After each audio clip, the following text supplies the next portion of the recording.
and Shabbat Shalom. And also Chodesh Tov. It is a new month. And while we cannot say it is exactly a new beginning, it is a new month.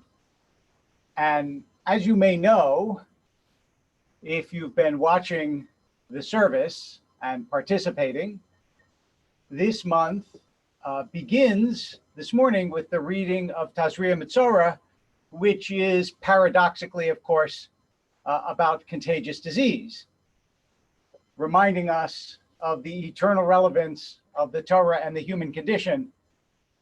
And one of the reasons that Mitzorah in particular is so useful to rabbis and preachers is that it sounds like and is associated with Motzi Shem Ra, one who says something bad about another.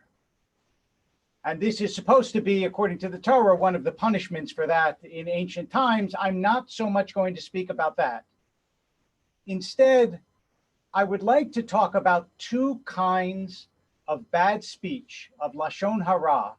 One, the things we say, and the other, paradoxically, the things we do not say that have particular relevance to the situation in which we find ourselves now, and I hope will help you think a little bit differently, not only about what's going on, but also about what you do. Let me start with the things we say.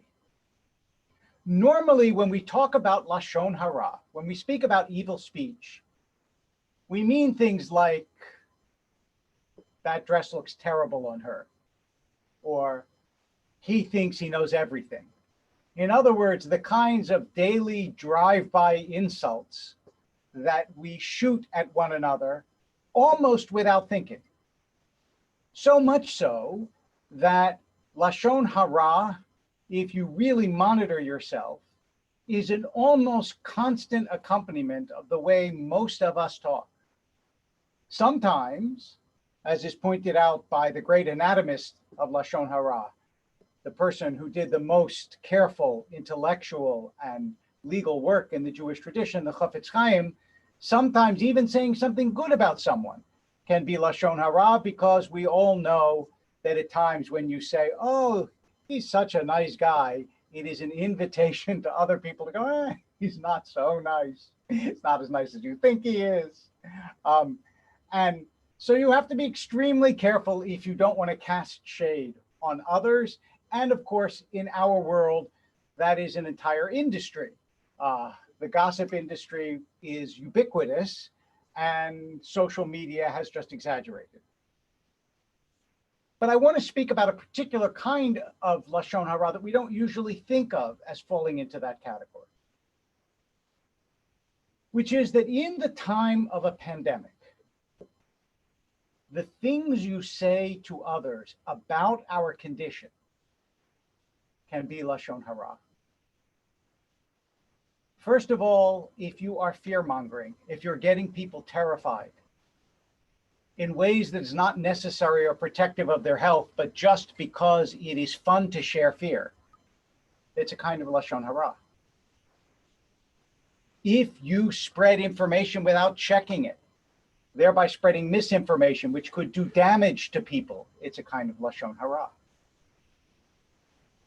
And also, and this is important, even if you have information that is true, but is frightening, maybe stories of people who either have survived COVID or nurses or doctors who treat people who haven't survived, and the graphic difficulty of the story is painful, even though it's true, and you send it to somebody for whom you know it will be terrifying, not helpful, but terrifying, under the guise of, well, it's true and we should know the truth, that too is a kind of Lashon Hara. Titillation, that is excitement for its own sake, especially when it involves fear and life and death, is not a worthy endeavor. If you're sending something because it contains information that is true and can be helpful to someone to protect themselves, okay. Or if you're sending stories to someone who you know can read it and absorb it, and it won't keep them up at night, and it won't rack their days with anxiety, okay. But we tend to forward too quickly and too casually things that we don't know are true, or things that we don't know will be uselessly disturbing, and that is not okay. Speech is not only what comes out of our mouth these days, it's also what comes from our fingers, what comes from the click of a mouse, what comes from the touch of a type pad, what comes from forwarding.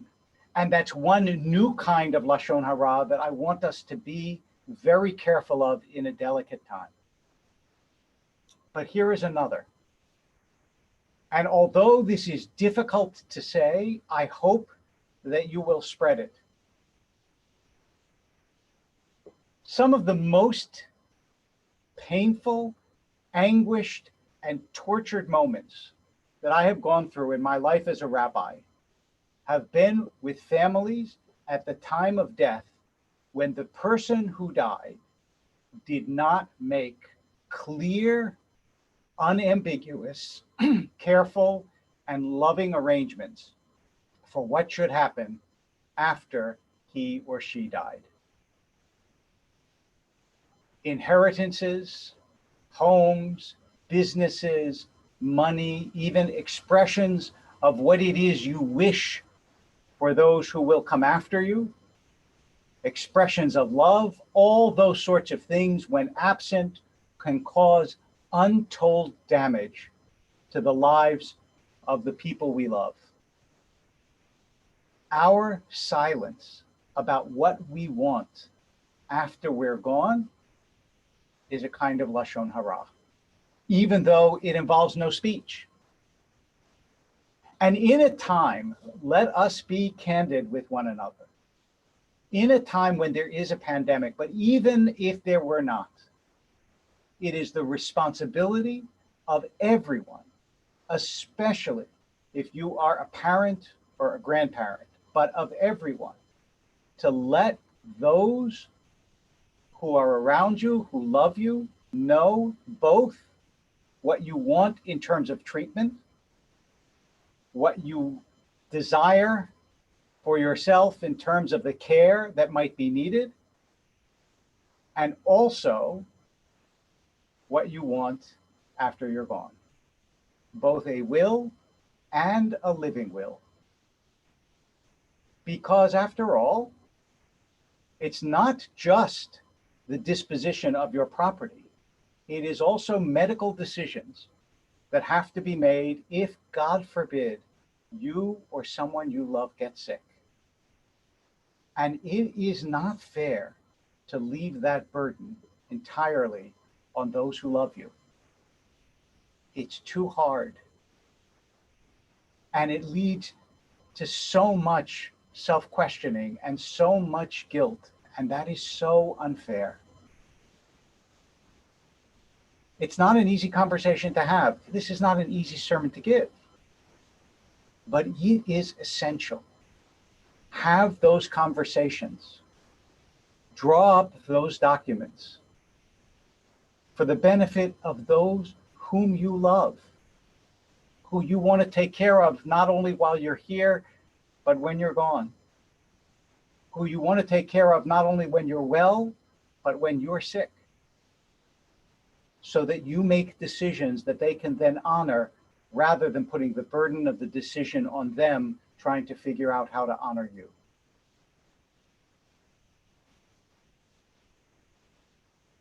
All of human life poses difficult questions that we want to avoid, but perhaps none are more difficult than sickness and life and death, but none are more important.